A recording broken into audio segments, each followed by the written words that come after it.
Once again, I get to walk past these amazing giant snow globes. They're so cool. Really makes me happy to see these kinds of things. Very fun.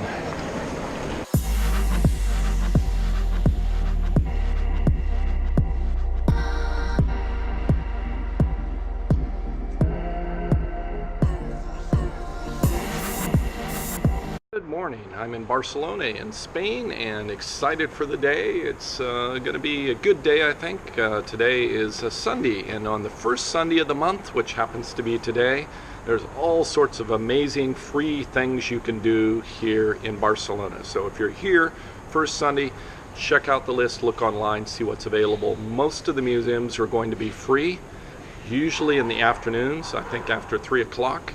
And one of the Gaudi like buildings, architectural buildings, is actually free today. So I'm told at least today at 10 o'clock and at 1:30 in the afternoon you can get in for free. So I'm headed there right now. I have about 15 minutes to get to the first of the Gaudi buildings. I believe it's called Gaudi. It's Casa it's Paula Gael. It's G-U with an umlaut E-L. And it's a town mansion, and I went to it actually yesterday, but it's free to get in today, and so I'm going to go there now. I have just a few minutes to get there, and hopefully I'll get to be able to take some video when I'm inside, but I do want to check that out.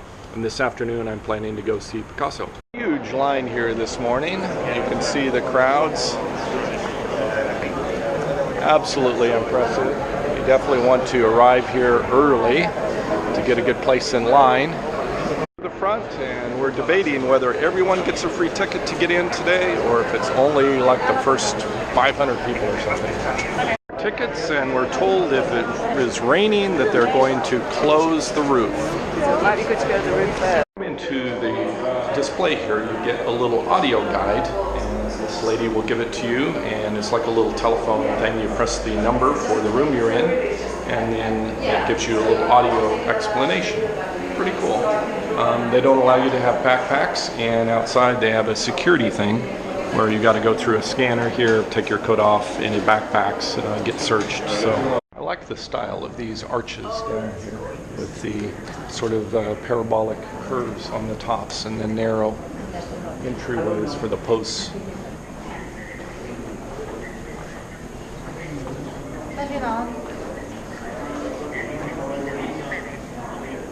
The bricks are laid here and stacked so that it creates the curve by slightly overlapping each of the bricks standing out.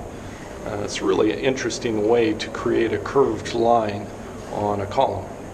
To the audio guide that's explaining about these arches back here, which are the entryways. There's two of these entryway doors that come into the building, and the shape at the top of these is in a parabolic kind of curve. And the way that curve was produced before they really had a lot of mathematics was to take a chain and hang the chain on two sides, and it's the opposite, like so the chain would hang down and around and back up. And so he took this curve that's a U-shaped curve and flipped it 180 degrees upside down to create this reverse parabolic curve here for the archway. Ceiling here, the woodwork on it is really intricate, very, very interesting in sort of the design of X patterns. It's very, very cool.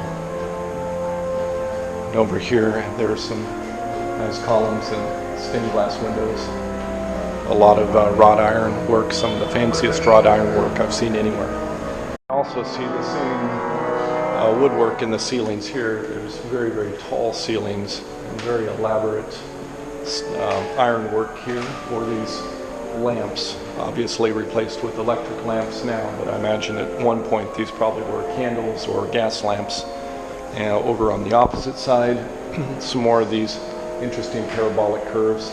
And I noticed instead of having one post here for the columns, they have three columns in an interesting pattern along this area here. And I'm guessing that maybe originally they didn't have the windows. Maybe they did, I don't know. Really like this bay window that's back here. They have a bunch of louvers on it that are all connected with bars so you can adjust the amount of light coming in and out. And interestingly enough, the louvers are all mounted on the outside of the window rather than on the inside of the window where you might expect them. Also has a bunch of steel iron work up above, wrought iron work. It's really fascinating. The ceiling up here is really quite immaculate. It's even more elaborate than the other ceilings. And on the other side, some more of these columns with the parabolic curves. Some stained glass. This appears to be the roof area. You can see the interesting pattern on the roof with the little arches or whatever they call these dome type patterns, serrated patterns here. I think the rooftop is my personal favorite part that I've seen so far of this particular palace. They have all these little structures, cones, that are up here with intricate tile work and very interesting different types of cone structures on the very top. We have a seagull over here, a bird on top of that one, and each one seems to have a different pattern. Broken mosaic tiles, and so, like this one has twists on the top, this one has like balls, this one's sort of flat and angular, that one's sort of like general rocks, and then of course in the center is the largest one with a spiky structure on the very top, and it looks like there's a bat at the very, very top with the wind vane.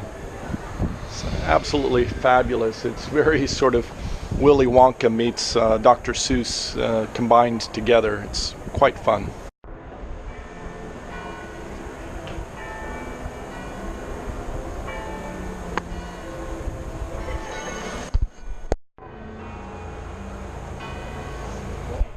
Security feature of the fencing around the top of the roof with the curved pointy spikes to keep people from hopping over the fence. That's pretty cool. And by the way, these I guess are chimney structures here, these tile structures and the brick structures, and there's 15 chimneys for the fireplaces in the palace, and then the rest are vents, service vents for the kitchens and various other places in the palace structure.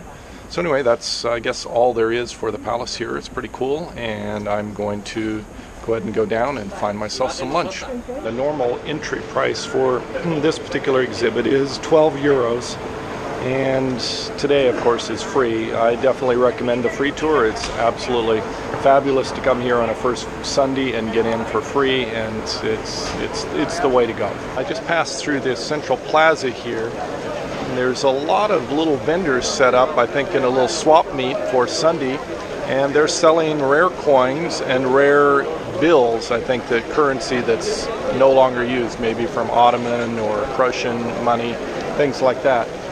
It's quite fascinating. So if you're a coin collector or collecting old bills, then this is really a fabulous place to come. There's probably a good 30 or 40 booths set up, tables set up, selling all sorts of coin and money and different kinds of things. I did not make it back to my hostel. I am hiding in a store right now, and the rain is coming down.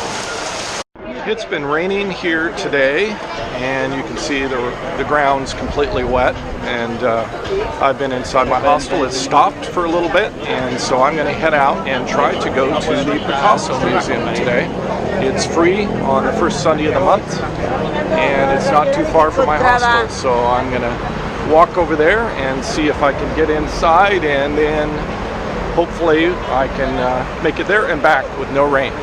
The entrance to the Picasso Museum, and there is a huge line that goes from here all the way back down this alleyway and down and further. So I'm going to go wait in line.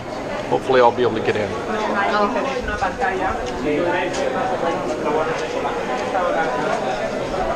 I'm not sure if it's exactly true, but there's these people in blue coats that work here. Obviously, they're the staff, and they're telling people that it's a half-hour wait in line to get your tickets and an hour more in addition to that to actually enter into the museum.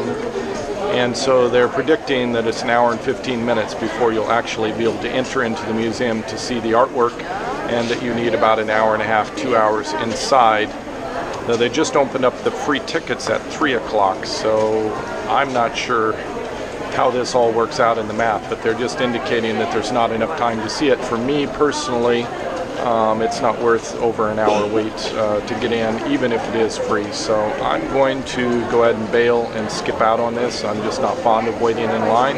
And for me personally, it's not worth it. For you, if you're an art fanatic and the price is certainly right, then it may be totally worth it for you to wait in line. I have for this episode. Please remember, savor the moment, be happy, pursue your passions. See you next episode.